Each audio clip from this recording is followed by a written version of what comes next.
Hi everyone, जय Hind. Last video में हमने समझा था चैनल कॉन्फ्लिक्ट का मीनिंग, उसके टाइप्स एंड उसके रीजंस को। वीडियो का लिंक आपको डिस्क्रिप्शन बॉक्स में मिल जाएगा। आज की वीडियो में हम डिस्कस करेंगे कि चैनल कॉन्फ्लिक्ट को कैसे रिजॉल्व किया जा सकता है। लेकिन उससे पहले हम देखेंगे कि क्या कॉन्फ्लिक्ट हमेशा बुरा होता है।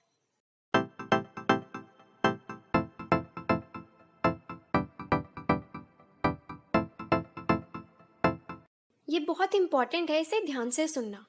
तो basically two schools of thought हैं। एक तो कहता है कि कॉन्फ्लिक्ट बैड है, इसे अवॉइड करना चाहिए। जो दूसरा स्कूल ऑफ थॉट है वो कहता है कि conflict is good to the extend it is functional. Conflict सिर्फ तब तक सही है जब तक वो फंक्शनल कॉन्फ्लिक्ट है, ठीक है। अगर वो कॉन्फ्लिक्ट डिसफंक्शनल है फिर वो बुरा है, फिर उसको अवॉइड करना चाहिए। फंक्शनल कॉन्फ्लिक्ट का मतलब होता है कि बस उनकी व्यूज में, ऑब्जेक्टिव्स में थोड़ी डिसएग्रीमेंट है, लेकिन पार्टीज जो हैं वो रेडी हैं सॉर्ट आउट करने के लिए, ठीक है, मिलके बेस्ट सॉल्यूशन निकालने के लिए, राइट। एंड डिसफंक्शनल का मतलब तो यही है कि वो लड़ने को तैयार हैं, ठीक है, लड़ने के इरादे से आ रहे हैं। तो डिसफंक्शनल कॉन्फ्लिक्ट बुरा है, बैड है। तो फंक्शनल कॉन्फ्लिक्ट को क्यों प्रोपोगेट करते हैं कुछ स्कॉलर्स? क्योंकि उनका मानना है कि अगर फंक्शनल कॉन्फ्लिक्ट नहीं होगा तो जो सिस्टम है ना वो पैसिव बन जाएगा और नॉन इनोवेटिव बन जाएगा।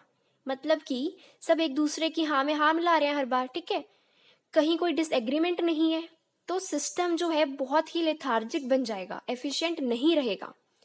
और अगर डिसफंक्शनल कॉन्फ्लिक्ट है फिर तो कोई काम वैसे ही नहीं हो सकता, लड़ाई झगड़ों में ही रह जाएंगे सब उलझ के।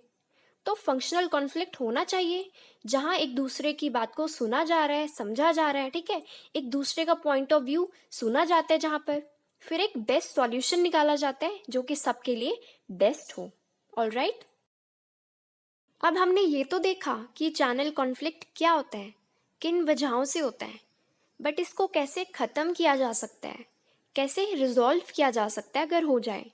तो अब हम वो स्ट्रैटेजीज देखते हैं, ठीक है। तो फर्स्ट स्ट्रैटेजी है स्ट्रैटेजिक जस्टिफिकेशन।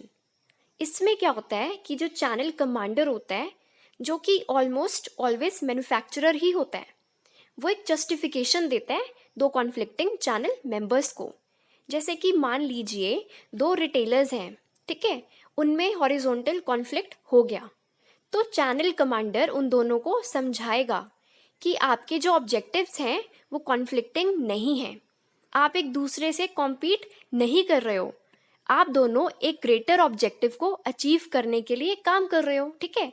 तो चैनल कमांडर जस्टिफिकेशन दे सकता है टॉप लेवल से उनको कि आपका ऑब्जेक्टिव एक्चुअली में कॉन्फ्लिक्टिंग नहीं है, तो कॉन्फ्लिक्ट को खत्म कर दिया जाए जल्दी से जल्दी, राइट। नेक्स्ट पॉइंट है सुपर ऑर्डिनेट गोल्स।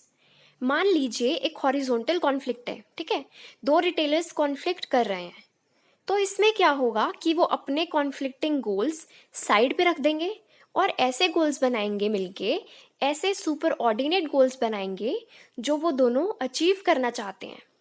तो इससे क्या होगा कि उनके जो गोल्स थे जिससे कॉन्फ्लिक्ट हो रहा था वो उन्होंने साइड पर रख दिए और कॉमन गोल्स बना लिए जो दोनों के इंडिविजुअल गोल से बढ़ के हैं। फिर वो दोनों उन गोल्स को परस्यू करेंगे, तो कॉन्फ्लिक्ट तो नेचुरली ख़त्म हो जाएगा ना। और ये मोस्टली ना तब होता है जब मान लीजिए दो कॉन्फ्लिक्टिंग रिटेलर्स हैं, एक थर्ड रिटेलर आ गया जो कि उन दोनों से बेटर परफॉर्म कर रहा है, तो वो दोनों क्या करेंगे, एक अलायंस बनाना चाहेंगे कि थर्ड वाला जो रिटेलर है जो बेटर परफॉर्म कर रहा है या मोर एफिशिएंट है, तो उसको हराने के लिए हम एक अलायंस बना लेते हैं अपना कॉन्फ्लिक्ट खत्म करके, ठीक है। नेक्स्ट है एम्प्लॉय एक्सचेंज। तो एम्प्लॉय एक्सचेंज में क्या होता है कि मान लीजिए दो चैनल मेंबर्स हैं, वो कॉन्फ्लिक्ट में हैं, तो वो क्या करेंगे, अपने एम्प्लॉयज एक्सचेंज करेंगे। जैसे कि वर्टिकल कॉन्फ्लिक्ट है होलसेलर और रिटेलर के बीच में, तो होलसेलर अपने कुछ एम्प्लॉयज रिटेलर की ऑर्गेनाइजेशन में काम करने के लिए भेज देगा और रिटेलर अपने हैंडफुल ऑफ एम्प्लॉयज होलसेलर की ऑर्गेनाइजेशन में काम करने के लिए भेज देगा। तो इससे क्या होगा कि वो दोनों एक दूसरे का पॉइंट ऑफ व्यू समझेंगे कि दूसरी पार्टी का क्या टेक है, क्या ऑब्जेक्टिव्स हैं उनके, है ना, एक क्लियर अंडरस्टैंडिंग होगी।